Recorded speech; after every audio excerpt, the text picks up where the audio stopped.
You're listening to Death of the Reader, Flex and Herds, here for your Murder Mystery World Tour. We are in our third and final week covering The Ghosts of Paris by Tara Moss. Chapters 25 to 36.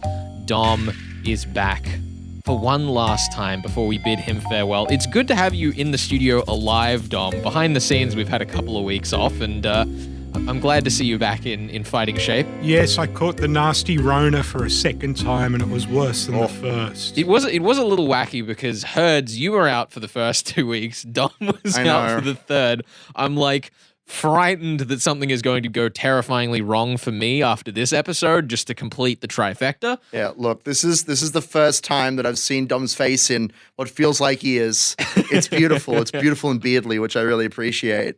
And I'm ready to get stuck in to the final week of The Ghosts of Paris by Tara Moss. So I think the first thing that I wanted to talk about was a bit of criticism that we had last week, Herds, which is that we felt that the novel wasn't being chaotic enough with the potential chaos it kept setting up. Sure. Do you think it held up? Do you think it was wild enough? Oh my goodness. I have so many thoughts and feelings about this because look, we've been tormenting Dom this whole time about this mystery and how everything's going to tie together. And it's weird how much in this novel doesn't tie together. Also in such a how did I describe it? Not dominoes. It's too quick to be dominoes. Bowling pins? Bowling pins, thank you. It's like a bowling pin knockdown where we go from we've been attacked by a Nazi, and then Sam is sleeping with Billy, and then Jack Rake's come back literally an hour afterwards after that's happened. And it's kind of chaotic in the sense that there's so much happening at once, but it's also happening in such a strict timeline. It feels a bit too clean to be really to feel real to me, I guess. Point of order. Sam and Billy sleep together. Basically. Yeah, they sleep. There's no confirmation of a horizontal cha-cha taking place. I mean, listen, Dom, I'm going to have to edit this out of the episode, but Tara does, and this is absolutely on purpose, describe him as her secretary-cum-assistant. It's true. We'll have to remove that, but that is pretty good. I did note that. It's terrible. Noted. I'm glad that none of the three of us are above that. Yeah. Look, we know what trough we eat from. We understand. But here's the thing, right, is that obviously that happens, and then the very next chapter we go downstairs and Jack Rake is there. And I think that, if they didn't actually bang that night, then it almost undermines the dramatic irony of Jack showing up that particular day. No, I think it's even more ironic and more delicious that they didn't bang because she didn't know if he was alive or dead, and then he turns up. That she finds out that Jake the Rake, diddle dum, has been unfaithful so soon after they consummated their marriage on the go in the middle of war.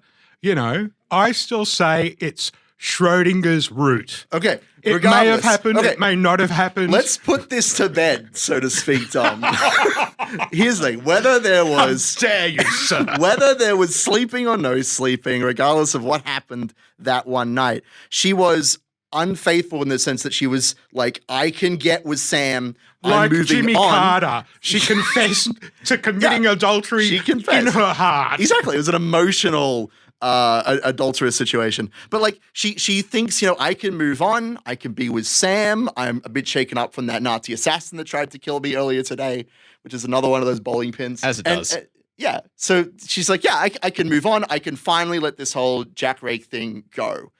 And then he turns up immediately after. Yeah, can you really? Yeah, can you really? I think it's also interesting because their relationship, Jack and Billy, was born out of the war and their struggles within it. And this idea that now the war is over, they can't be together because, things have changed so much. Indeed. What goes on tour of duty stays on tour of duty. It is truly a trope fest is the problem. Also, I want to point out the only reason this whole thing sits together is because Jake the Rack, he bangs the girl who was in the prologue chapter, who was strapped to a take. They have a child. Both of those characters die.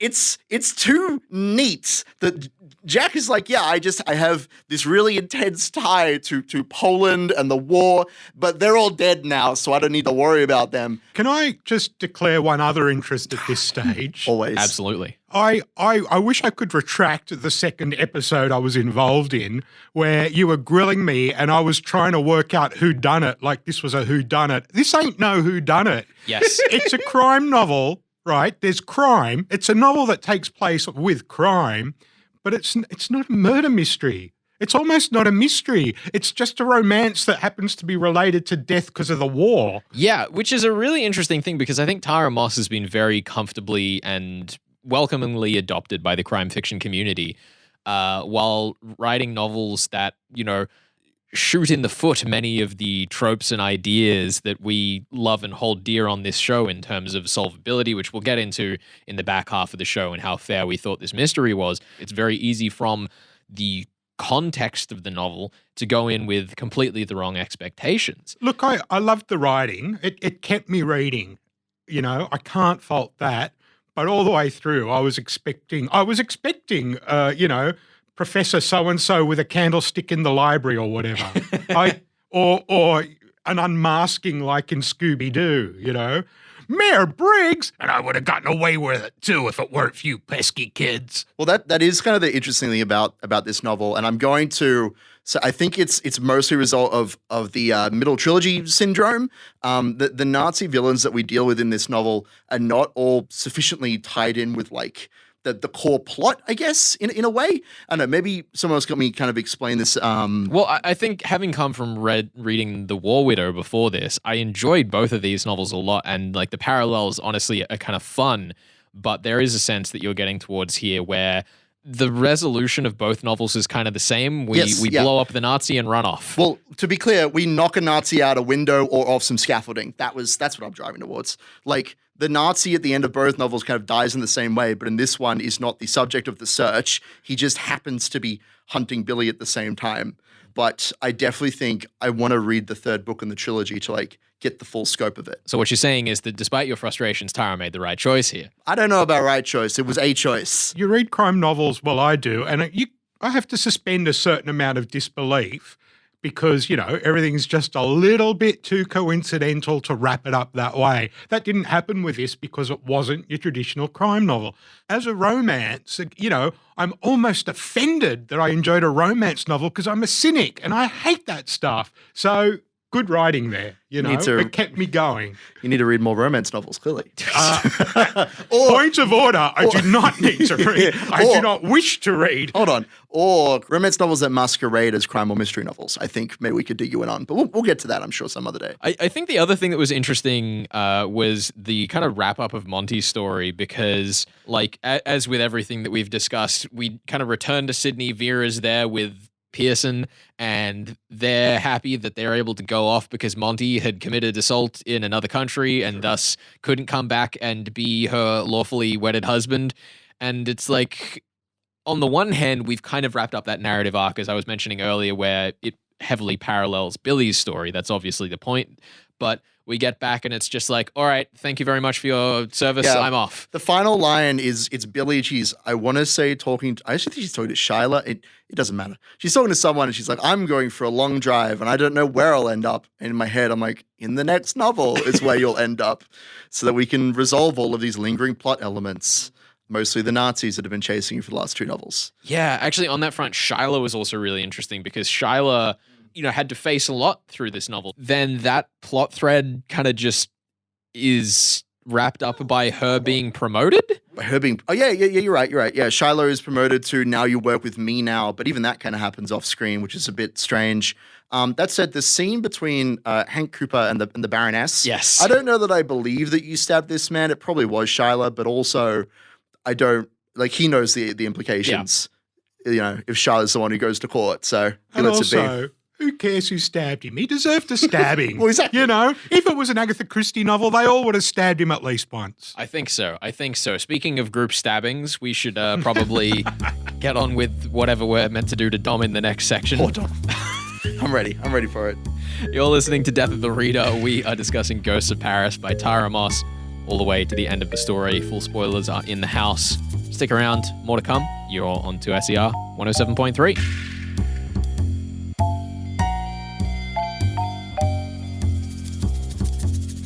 You're listening to Death of the Reader. Flex and Hertz here for your Murder Mystery World Tour. Just a few weeks ago, we were graced with the first release in the Dark Deeds Down Under anthology series, put together by Clan Destine Press, edited by Craig Sisterson, and the series is and promises to continue being a wonderful amalgamation of some Australian and New Zealand crime fiction with both up-and-coming and well-respected voices.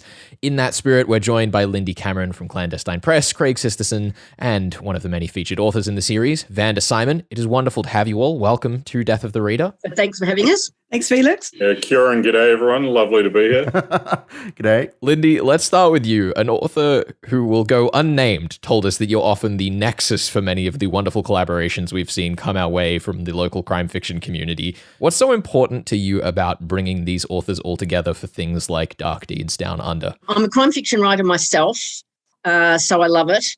I'm a founding member and current Vice President of Sisters in Crime Australia, and we've been going for 31 years. So there's that. And also as a publisher, I began publishing crime fiction. And because I know so many authors, start off with mostly, I know lots of guy authors as well, but most of the women that I know, crime writers I know are women. And so I thought, well, let's do an anthology, but I wanted a good balance with the crime fiction. And so I turned to the one person I knew who knew more about men, the male writers, than I did, and that was Craig. So, and I just love having a combination. I've done a couple of collections, anthologies in the last 2 years, and we've got more coming up, and they're crime, they're woo-woo, they're horror and crime, but this one is straight out detective, mystery, thriller fiction. Now, Vanda, Craig was mentioning to us when this was released that a big part of the anthology is bringing both standalone and series stories together. Sam Shepard has had a delightful resurgence with recent international publishings of your work, and it was delightful to see her back in the action. On a murder case with an unusually fuzzy exterior, why was an animal shelter the right setting for Sam's return? That is such a good question. Sometimes as a writer, you get totally inspired for an idea by conversations with friends over coffee. And I'd mentioned that I was challenged to write a short story and set in Dunedin, and it was going to be a Sam Shepard one. We were talking about her daughter, actually, who was a volunteer at the local SPCA. And it was that just kind of triggered off for me some ideas about, now, wouldn't it be quite fun to have something nefarious happening at the SPCA? Because, I mean, I've sullied so many other places around Dunedin. I thought I may as well sully the SPCA as well. You know, you got to go all out. People often think of volunteers as, being lovely, kind-hearted people. And I thought, well, wouldn't it be cool, just using that idea of something at the animal shelter if actually one of them might have done something pretty bad. Now, Craig, you've been given a pretty monumental task here by Lindy in bringing together an enormous array. It's a lot to list back to back, but listeners of the show would be familiar with Aoife Clifford, Larry Gentle, R.W.R. McDonald, Danuka McKenzie. How does it feel to finally have one issue out in the wild, or is the pressure not really over with two more on the way? It feels really good, Felix. It was a bit of a dream come true project when Lindy kind of gave me the call last year, and I immediately that weekend got on video chats with a whole lot of Australian and New Zealand crime writers that I thought I would love to have involved, and everyone was so supportive, like every single person. But we got so many yeses that I only got like a quarter of the way down my dream list, which is why one of the reasons why we're doing multiple anthologies, which is great for everyone. But no, it's really terrific to have it out there. For me here in London, I've got a box of books that's been delivered, which is lovely. But I'm going to the Harrogate Festival here in the UK tomorrow, the Fix and All Peculiar Crime Writing Festival. I'll be taking a few copies along. There's a couple of Aussies and Kiwis who are going to appear on stage, Michael Bennett, Emma Stiles, D.V. Bishop and some others. They may be getting arm twisted to be involved in some future issues. In fact, Michael's daughter Mahina is actually the Indigenous artist, the Maori artist who's created the remarkable Indigenous artwork of the Kiwi that's throughout our book. We also have some brilliant Aboriginal artwork from Chantal Walsh, who's a Noongar artist from Western Australia as well. I did like the way that you used those to kind of say where everyone was from without actually explicitly stating it. That was quite cute. Yes. I thought we needed a way of describing where everyone was from, particularly as someone like Alan Carter, who I don't know why I thought he was actually a Kiwi, and it turns out he's a Pom who's lived in New Zealand and now lives in Australia. So when I was laying out the book and I gave him both of the icons that we've got, with the Kiwi larger and the platypus underneath. And then I realised that he's actually English originally, so I had to reduce both and then sort of pale them out a bit to say, okay, he's from both. And Rob McDonald, RWR McDonald, of course, Rob now is a Kiwi who now lives in Melbourne. So I had to do the same for him, a big Kiwi and a little platypus. Well, I wanted to ask that there must be some order to this chaos. Now, Liddy and Craig, when we spoke with Vasim Khan about the Perfect Crime collection earlier this year, he said that the prompt that he gave to authors was write the story that you've always wanted to write. But what prompts do you think kind of shine the most in this anthology that you put forward? I think a few of the standalone people who just went, woohoo, I'm just going to write whatever I want, which is great. And we've got some really good stories amongst those. But the series character people, I think they were really like Vanda. You know, it was, some of them have written short stories before, like Kerry Green was written short stories before. And she's got so many ideas. It's just, you know, there's not enough time in the day for her ideas. And I think some of the other authors were exactly like Vanda, whether they write them or don't write them, having a chance to take their series character and give them an afternoon outing almost. I wonder if some of the other authors, as terrified as I was, that I'd write this short story and that I'd hand it to you guys and you'd look at it and go, that's nice. How about we try that again? Well, it is quite an art. I mean, clearly it's an art form to be able to write short stories. The first one I ever wrote, someone asked me to write one and it ended up being 15,000 words. Mind you, it got published in an anthology of short stories, so twice. So I suppose a good story is a good story, whether it comes out at 5 or 15. Now, I suppose, Craig, to close this out, we've mentioned a few times that there's going to be more issues of Dark Deeds Down Under, one due this November and another in 2023. We've mentioned a few bits and pieces like Natalie Conyer writing a prequel, Robert Gott being involved in one or the other. Is there anything that you can tell us that you probably shouldn't about the upcoming books? Well, it's public knowledge now because it's out there on the websites and that is that one of the we're trying to do a lot of cool things in each anthology, bring together some amazing authors, and I think it's really a showcase, a treasure trove. So there's so many treasures to find.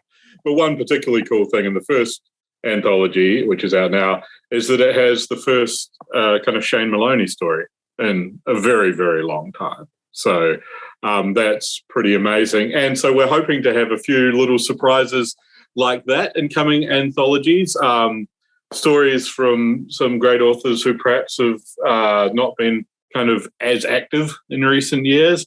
I can say that, you know, we've got great stories from the likes of Emma Viskick and Helen Fitzgerald and Charity Norman, Jack Heath and Ben Hobson have all provided stories. So there's some really exciting kind of voices. And yeah, we're in discussions with some publishers of some authors who are no longer with us to perhaps potentially be able to include a story or two of some legendary figures from Australian and New Zealand crime writing, including some that, you know, have perhaps been queens of crime and things like that.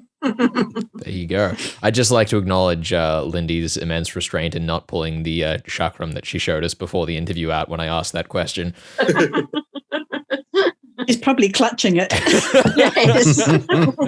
There's a lot to look forward to, I can promise you that. But get this one first, read through it, and then stick it on your shelf and get ready for book 2 because it's going to be a cracker as well. So. Absolutely. Yeah. Well, thank you all for joining us here on Death of the Reader. It has been an absolute treat having you all on, and we'll, of course, have links up on the podcast to all of the involved work that we've mentioned in this discussion. Thank you for having us. Thanks, Felix. Thanks, Ben. Yeah, thanks for being on. You're listening to Death of the Reader. We are discussing Ghosts of Paris by Tara Moss this episode, and we'll be back with more of that in just a second.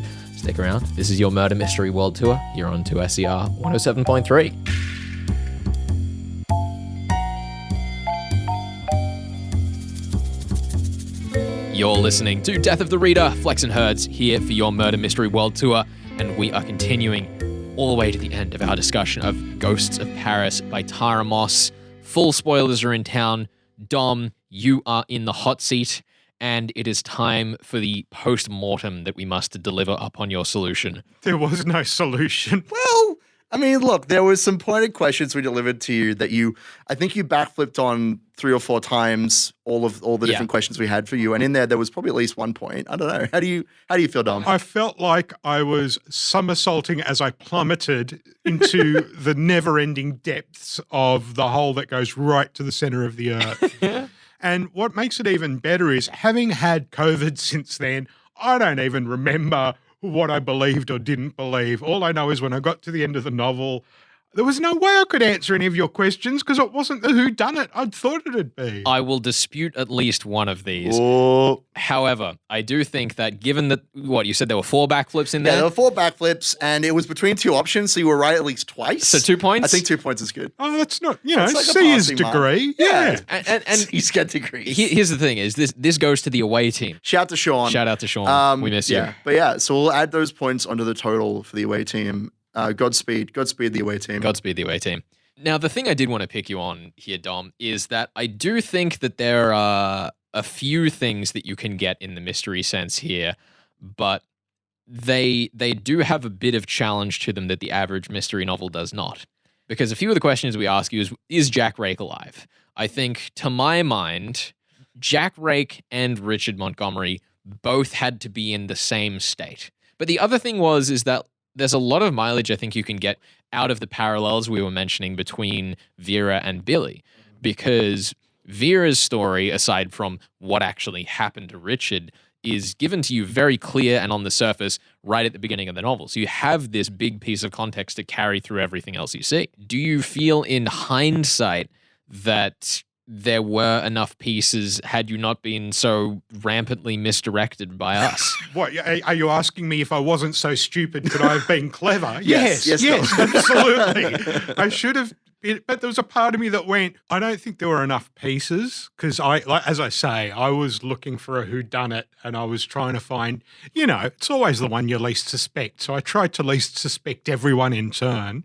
And none of them were least suspectful in the end. I think generally the interesting question for me coming out of this novel is how to go into a, as we mentioned in the first part, crime novel that isn't crimey with the right expectations to have a good time. That reminds me of, remember the Doctor Who where everything was wibbly-wobbly, timey-wimey? Yes. And then he played a detective and everything was wibbly-wobbly, crimey-wimey? Mm-hmm. I think this novel's a little bit wibbly-wobbly, crimey-wimey. To me, I thought that this novel was a lot of fun, but coming into it trying to solve things, once you'd spotted the parallels, once you had picked that Jack was obviously the character in the start, once the ghost in Paris was clear. Out of the box. Yeah. And, Although we do pull that out over 2 different scenes, which I think is a strange one, but that's part of the previous discussion. The fact that he's like, by the way, I'm alive. And then a bunch of stuff happens. And then he shows up again to save her. It's like, by the way, I'm also Tom. I've been here the whole time. It's so silly. Anyway, sorry. I did enjoy reading this book, but there's so many of these things where I'm like, why didn't Billie just figure this out? Why do we have to have it 2 separate scenes? Why are there so many scenes with really important things happening literally hours after each other? It's insane. Well, this is one of the interesting things that I think happens a lot in not mystery crime fiction. I mean, sometimes in mystery crime fiction as well, but I think less frequently, is that the personal stories for the detective character are really challenging to write in the sense that there has to be a level of personal blindness for the character whose story it is. Sure. So if you're coming into a village full of people who've known each other their entire lives and a murder has happened, then the village isn't going to be able to figure it out because the village knows everybody and everybody in the village is a nice guy. So it has to be the person that comes from outside to unravel it. So when the detective is the person whose life needs to be unraveled, it's very difficult for them to unravel it because they come in with this immense preconception. I totally agree with you. It does lead to one of the most bizarre scenes in the novel that I really enjoyed, where like immediately after finding out that Rake is alive, she's like crying in her bed. She's a mess, and Sam has to like bust down the door, and we get a really like vulnerable scene. And for those who have been following my prestigious murder mystery critique career, I love when protagonists get vulnerable. Yeah. Because she's like the cool, calm, collected character for the most part, except in Australia House. In terms of her like personal, emotional trauma, this is the scene to kind of let it all out, which is much easier for Billie. Talking about the parallels between Billie and Vera, it's much easier for Vera because she doesn't have to see her estranged love again, but Billie has to confront it face to face. I enjoyed that too. And there's a part of me that thinks, do you kill Sam off in book 3? Do they? I mean, they can't have the same working relationship. Is it going to be like Richard Gordon's Doctor in the House series? Well- midway through, do you change the main character so that it's actually about Shyla? Well, after? I was going to say, is that not why we set up Shyla to be so competent in running the place while Billie was over away, the so that she business? can take over? No. I'm kind of interested in the Shyla prequel leading up to her being the kick-ass detective down the track. No, I think there's a lot of room to go in there for the third book, but it is, as you were saying back towards the start of the episode, Herds, a challenging story to come into without expecting to go and read the third book. The War Widow, I think, wrapped itself up nicely, still left enough hooks that we can pick some of them up in this novel. This definitely feels like the middle child, but was fantastic in its own right. And for the parallels, for the big dramatic moments, there's a lot of stuff in here to like. And I think it's a good book to pick up and read if you like looking at social issues through crime fiction in particular. Oh, absolutely. Yeah, I did love that aspect of it a lot. It talks to modern day Australia so well. Yeah, because obviously there's the refugees, there's the issues of the way that we treat, the First Nations people here in the country. As you were saying in the first week, Herds, the way that Billie corrects people on the use of her pronouns, title yeah. as a parallel for pronouns. It's all so clever and there's so much to love, but it is a challenge, and it's very important to keep in mind to come into this book, I think, with an open mind for how it isn't crime fiction. And in the end, what I love about it is it's not a color by numbers crime novel. Yeah. And that's beautiful too. Like even being thwarted, expecting for it to play out like a whodunit, it's actually fun to read because it doesn't. Because Yeah. it doesn't live up to all your expectations of how things should tie up so neatly. Well, yeah, and I think also some of my favorite murder mysteries of all time have been the ones that I was the worst at guessing. And to me, this book kept up that spirit where I was enjoying myself taking guesses about how the parallels were going to play out, where Jack was going to be, what happened to the girl on the tank at the start of the novel. I still had a great time flailing. That's one of the things I like about guessing crime novels. Yeah, I guess for you and Herds, you have a great time flailing. Being the person being flayed in this show, it's the fun's more in the reading than in the trying to guess in front of you. Well, to be fair, when you're in the hot seat and you have no idea what's going on, sometimes you come up with your most wacky, amazing theories. Sometimes that just happens. That's the thing, is maybe for all we know, Dom, this has all been a ploy, and you were playing a strategy last week trying to bamboozle us out of which your actual answer was so that we just give you the points, assuming you... Oh, that's definitely what I set out Yeah, to do. see, exactly. Yeah, I'm glad I did that. I've solved you, Dom. That you were the real mystery the whole time. Now where's the romance? Schrodinger's root. Schrodinger's root. And with that, I suppose, this has been your Murder Mystery World Tour covering The Ghosts of Paris by Tara Moss. Thank you to HarperCollins for hooking us up with copies of this book and getting the chance to speak with Tara. It has been a riotous fun time. Well, Herds, after months, years, days, hours, Minutes. seconds, Milliseconds. nanoseconds. We could go on. We could go on. It is finally time for us to get to the next Queen of Crime we have yet to cover, Dorothy L. Sayers. Yay, I've been wanting to do one of the other Queens of Crime since we started the show, basically. Now, Herds, I've prepared something for us in the room here. If you'd look over to the left of the desk, there's a body there. Yeah, I see it. It's face down. I can't quite tell who it is. I can't quite tell what's going on there. You can't quite tell. Whose body? By Dorothy L. Sayers. Whose body? Whose body? Whose Body by Can Dorothy L. Sayers. I want to say This may be the greatest title of any murder mystery book that I've ever read in my life. For our listeners who are confused, because there have been some really great titles on this show, Hertz is saying this because it's the only one that he's managed to remember the first time I said it to him. Because you say it like a question, because it's got a question mark at the top. You say, whose body? Whose body? Whose body? Chapters 1 to 4 is what we have next week on the show as we crawl our way in to this mysterious case of man in bath. I'm ready to get my hands wet. Let's go. This is your Murder Mystery World Tour here on 2SER 107.3. We'll be back with that next week. You're listening to 2SER 107.3.